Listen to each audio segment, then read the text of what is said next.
Bismillahirrahmanirrahim. Assalamualaikum warahmatullahi wabarakatuh.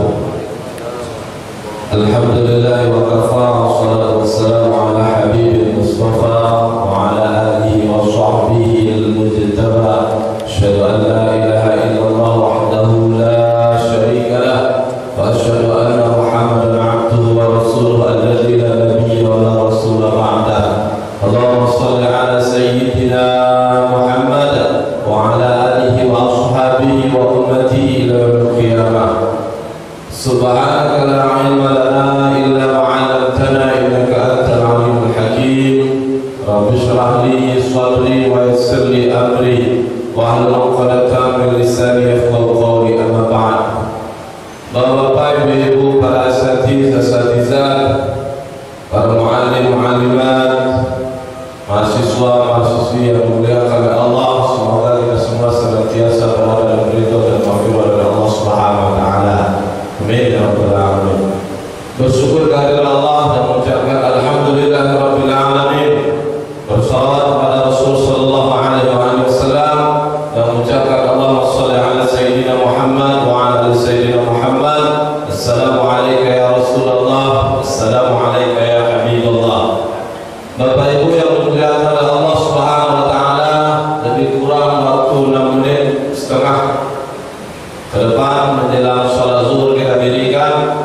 Di waktu yang singkat ini kami ingin melanjutkan pembahasan kita seputar masalah ekonomi Islam dan fikih muamalah. Pada kesempatan ini kita lanjutkan pembahasan terkait dengan seputar akad.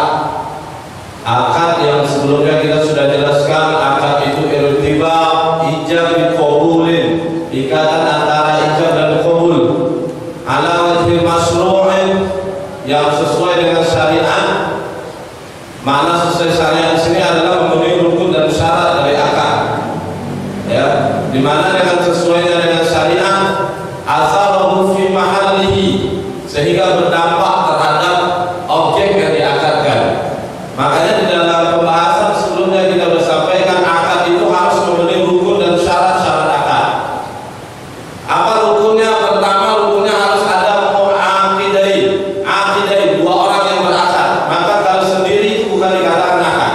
Maka orang berakad itu harus berdua minimal.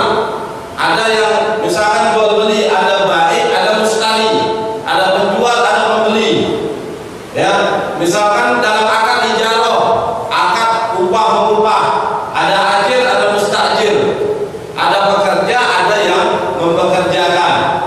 Begitu juga dalam akad hutang piutang, ada kreditur, ada debitur. Ini harus dua orang, akidai, dua orang yang berakad. Tidak boleh sendiri. Kalau sendiri itu bukan akad namanya. Makanya akad itu irtijab, ijab biqabulin, ikatan antara ijab dan qabul. Ijab itu perkataan menyerahkan, qabul perkataan menerima. Nah, makanya dalam akad harus ada dua orang, akidai. Yang kedua harus ada ma'qud alaih, objek yang diakadkan. Maka ketika objeknya tidak ada, itu bukan akad, tidak syar'i. Menjual ikan masih dalam air, ini tidak syar'i. Kenapa? Karena baginda Nabi sallallahu alaihi wasallam mengatakan, la tashtari sama fil ma' fa innahu gharar. Jangan kau berjual belikan ikan yang masih dalam air, karena sesungguhnya jual beli yang demikian masuk kategori jual beli gharar. Gharar sesuatu yang membuat akad itu fasad, rusak. Maka ketika memperjualbelikan ikan yang masih dalam air, ikan yang belum ada, ini masuk kategori gharar. Maka tidak ada objeknya. Maka mesti harus ada ma'qud alaih, objek yang diakadkan. Ketika objek yang diakadkan tidak ada, maka akad itu tidak syar'i, tidak masyru', tak sesuai dengan ketentuan syariat. Apapun persoalannya. Ya. Makanya menurut para ulama, misalkan kalau kita kutip pendapatnya Imam Al-Albani, ketika akad itu harus terjadi dalam salah satu dari dua. Pertama harus ada di barang, harus di jasa. Karena ini kaitannya nanti dengan ma'qud alaih. Kalau di barang ada wujudnya, kalau di jasa ada sesuatu manfaat yang diakadkan. Ketika salah satu dari dua ini tidak ada, maka ini tidak ada ma'qud alaih, tidak terpenuhi rukun-rukun akad. Ketika tidak terpenuhi rukun akad, maka akadnya batil, tidak sah. Misalkan satu contoh asuransi, misalkan di kalangan ulama itu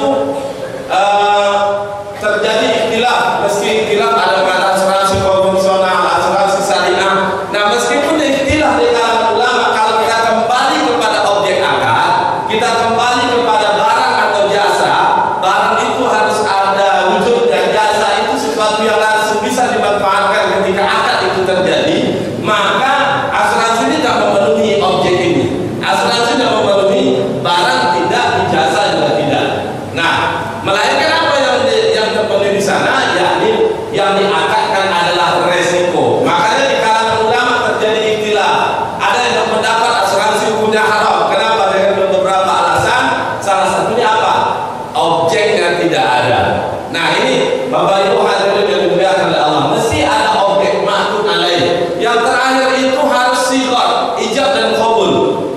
Ada perkataan menyerahkan, ada perkataan menerima. Ya, ketika sighah ijab dan qabul tidak ada, maka tidak terpenuhi rukun-rukun akad. Ketika terpenuhi tiga ini, ada dua orang berakad, ada objek akad, ada sighah ijab dan qabul, maka terpenuhilah rukun. Nah, ketika rukun terpenuhi, tinggal dilihat lagi syaratnya terpenuhi atau tidak. Kalau kita merujuk kepada SAK Syariah, ada 12 syarat yang ditetapkan. Pertama, akad itu harus antara minkum, suka sama suka. Jadi tidak boleh kalau akad itu tidak terjadi suka sama suka. Tapi perlu digarisbawahi, bukan sekadar suka sama suka yang menjadi poin penting, tanpa memperhatikan aspek lain. Misalkan di dalam SAK itu ditetapkan di antara 12 harus terjadi antara di samping suka sama suka, maka larangannya misalkan tidak boleh berlaku zalim, la tuslimu wa la tuzlamun, tidak boleh menzalimi dan tak boleh dizalimi. Maka syarat ini juga harus dipenuhi. Yang ketiga, tidak boleh gharar. Ya, gharar itu penipuan, penyesalan juga tidak boleh. Majhul tidak boleh. Majhul itu barangnya ada tapi tidak ditentukan yang mana satu. Ini termasuk syarat-syarat yang ditetapkan oleh SAK Syariah. Termasuk juga di dalam SAK ini ditetapkan dari 12 syarat, tidak boleh ada rekayasa permintaan dan rekayasa penawaran. Misalkan tidak boleh ada penimbunan, tidak boleh ada jual beli yang mana ihtikar, penimbunan. Karena Rasul sallallahu alaihi wasallam mengatakan, nah Rasulullah sallallahu alaihi wasallam la tahtakir. Rasul melarang terkait dengan larangan penimbunan. Ketika syarat-syarat ini terpenuhi, Bapak Ibu hadirin yang dimuliakan oleh Allah, maka akad yang terjadi dalam aktivitas muamalah kita akan masuk sesuai dengan ketentuan syariat. Namun kalau rukun syarat dan terpenuhi tidak sesuai syariat, makanya inilah yang menjadi poin penting dari akad yang kita lakukan, syar'i atau tidak syar'i, dilihat dari rukun dan syaratnya, bukan dilihat dari sedikit kecil besar profit yang diambil dari akad yang dilakukan. Saya kira demikian.